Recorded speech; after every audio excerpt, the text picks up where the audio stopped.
Bismillahirrahmanirrahim. Assalamualaikum warahmatullahi wabarakatuh. Selamat datang di channel Proyek Adaptasi.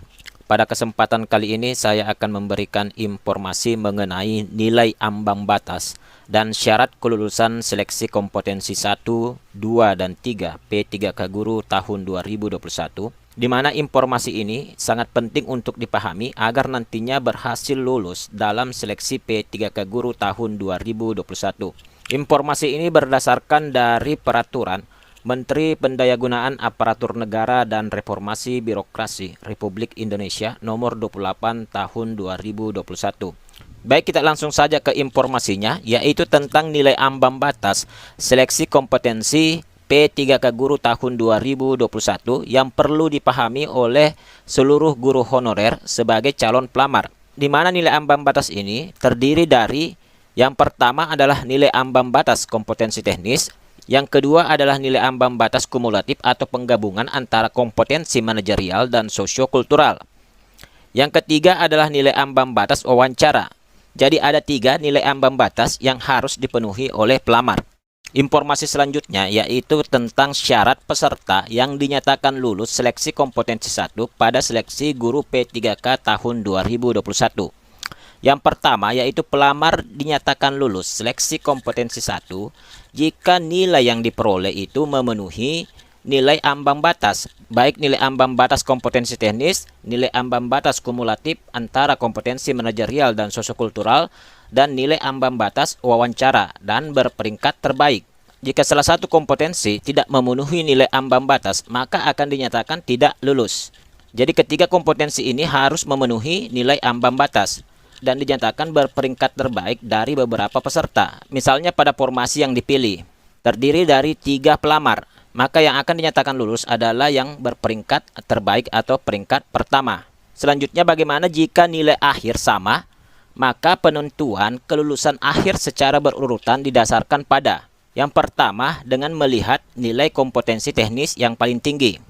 Selanjutnya, jika nilai kompetensi teknis ini sama, maka yang dijadikan sebagai dasar adalah nilai kumulatif kompetensi manajerial dan sosiokultural yang paling tinggi. Selanjutnya, jika nilai kumulatif kompetensi manajerial dan sosiokultural juga sama, maka yang dijadikan dasar adalah nilai wawancara yang paling tinggi. Bagaimana jika nilai wawancara juga sama? Maka yang dijadikan dasar untuk penentuan kelulusan adalah pada usia yang paling tinggi. Berikutnya yaitu syarat peserta yang dinyatakan lulus pada seleksi kompetensi kedua. Yang pertama, pelamar yang dinyatakan lulus seleksi kompetensi kedua jika nilai yang diperoleh itu memenuhi nilai ambang batas dan berperingkat terbaik. Selanjutnya yang kedua, nilai yang diperoleh oleh pelamar yang dinyatakan lulus pada seleksi kompetensi 2 dapat ditentukan sebagai berikut. Poin A, bagi pelamar yang belum lulus seleksi kompetensi 1 dan ikut kembali pada seleksi kompetensi kedua, maka nilai yang diperoleh dapat ditentukan dari nilai terbaik di antara nilai seleksi kompetensi 1 atau nilai seleksi kompetensi 2. Jadi nilai yang akan dijadikan dasar yaitu nilai yang terbaik antara nilai seleksi kompetensi 1 dengan nilai seleksi kompetensi kedua. Tetapi dengan catatan, yang pertama, nilai seleksi kompetensi 1 hanya dapat digunakan jika memenuhi nilai ambang batas. Nilai seleksi kompetensi 1 ini bisa digunakan jika memenuhi ketiga nilai ambang batas, kompetensi teknis, kumulatif kompetensi manajerial dan sosiokultural, dan wawancara. Dan pada seleksi kompetensi kedua, pelamar memilih jabatan dan bentuk pendidikan yang sama dengan seleksi kompetensi 1. Jadi walaupun nilai seleksi kompetensi 1 sudah memenuhi nilai ambang batas, tetapi pada seleksi kompetensi kedua, pelamar tidak memilih jabatan dan bentuk pendidikan yang sama dengan seleksi kompetensi 1, maka nilai seleksi kompetensi 1 ini tidak akan digunakan.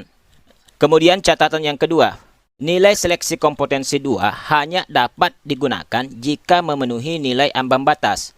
Jadi untuk nilai seleksi kompetensi 2 itu juga hanya bisa digunakan jika memenuhi nilai ambang batas, kompetensi teknis, kumulatif kompetensi manajerial dan sosiokultural, dan wawancara. Selanjutnya, bagi pelamar yang baru ikut seleksi pada kompetensi 2, maka nilai yang digunakan adalah yang hanya memenuhi nilai ambang batas. Jadi bagi pelamar yang baru ikut seleksi pada kompetensi kedua, maka nilai yang digunakan itu adalah nilai pelamar yang memenuhi nilai ambang batas. Selanjutnya, dalam hal pelamar memiliki nilai akhir yang sama, maka penentuan kelulusan akhirnya secara berurutan adalah sebagai berikut. Yang pertama, didasarkan pada nilai kompetensi teknis yang paling tinggi. Siapa nilai kompetensi teknisnya yang paling tinggi, maka itu yang berhak lulus. Bagaimana jika nilai kompetensi teknis sama, maka didasarkan pada nilai kumulatif kompetensi manajerial dan sosiokultural yang paling tinggi. Kemudian bagaimana jika nilai kumulatif kompetensi manajerial dan sosiokultural juga sama, maka didasarkan pada nilai wawancara yang paling tinggi. Selanjutnya, jika nilai wawancaranya juga sama, maka penentuan kelulusan itu didasarkan pada usia paling tinggi. Informasi berikutnya yaitu tentang syarat peserta yang dinyatakan lulus pada seleksi kompetensi ketiga. Yang pertama, pelamar yang dinyatakan lulus seleksi kompetensi ketiga jika nilai yang diperoleh itu memenuhi ambang batas, baik nilai ambang batas kompetensi teknis, nilai ambang batas kumulatif kompetensi manajerial dan sosiokultural, dan nilai ambang batas wawancara, dan berperingkat terbaik. Yang kedua, nilai yang diperoleh oleh pelamar yang dinyatakan lulus pada seleksi kompetensi ketiga dapat ditentukan sebagai berikut.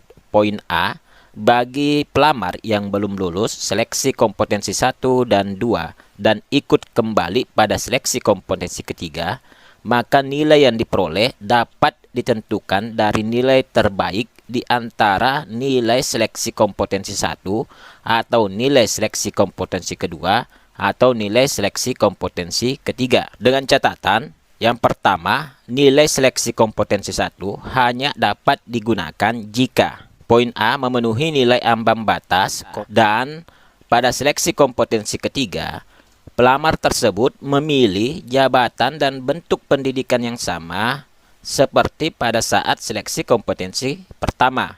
Selanjutnya, yang kedua, nilai kompetensi kedua hanya dapat digunakan jika poin A memenuhi nilai ambang batas dan pada seleksi kompetensi ketiga pelamar memilih jabatan dan bentuk pendidikan yang sama seperti pada saat mengikuti seleksi kompetensi kedua.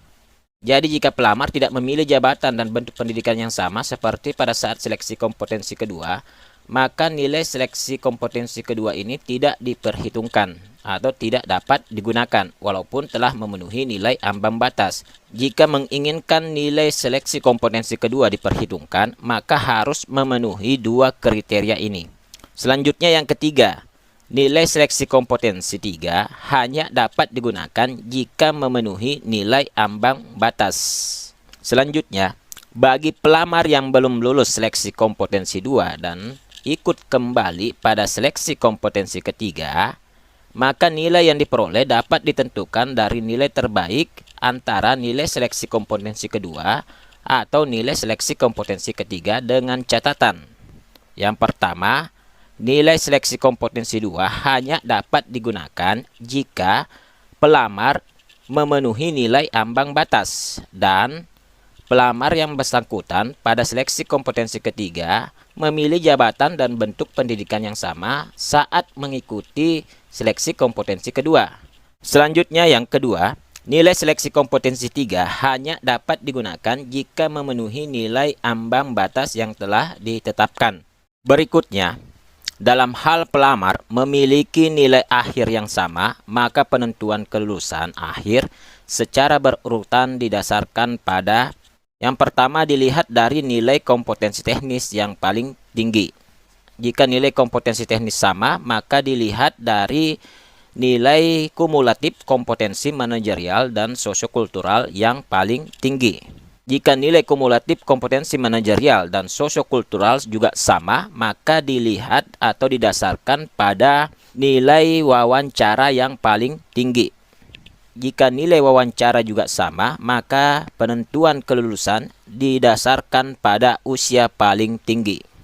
Kemudian yang keempat, Jika kebutuhan P3K belum terpenuhi, maka kebutuhan P3K itu akan diisi oleh pelamar yang tidak lulus pada seleksi kompetensi ketiga dengan beberapa ketentuan sebagai berikut. Yang pertama, harus memenuhi nilai ambang batas yang telah ditetapkan dan berperingkat terbaik. Kemudian yang kedua, jabatan yang diisi adalah jabatan yang belum terpenuhi atau masih kosong pada bentuk satuan pendidikan lain yang sama dengan jabatan atau bentuk satuan pendidikan yang dipilih oleh pelamar pada saat seleksi kompetensi ketiga, dan bentuk satuan pendidikan yang akan diisi berada dalam satu wilayah kewenangan penyelenggaraan pendidikan, misalnya dalam satu wilayah kabupaten atau kota, ataukah dalam satu wilayah provinsi. Selanjutnya, yang kelima, metode penentuan sekolah yang akan dipenuhi kebutuhannya akan ditentukan oleh Kementerian Pendidikan, Kebudayaan, Riset, dan Teknologi. Demikian informasi yang bisa saya sampaikan pada kesempatan kali ini. Jika informasi ini bermanfaat, silakan di-share sebanyak-banyaknya. Terima kasih bagi kalian yang telah meluangkan waktu untuk menonton video ini. Jangan lupa bahagia dan selalu bermanfaat bagi orang lain.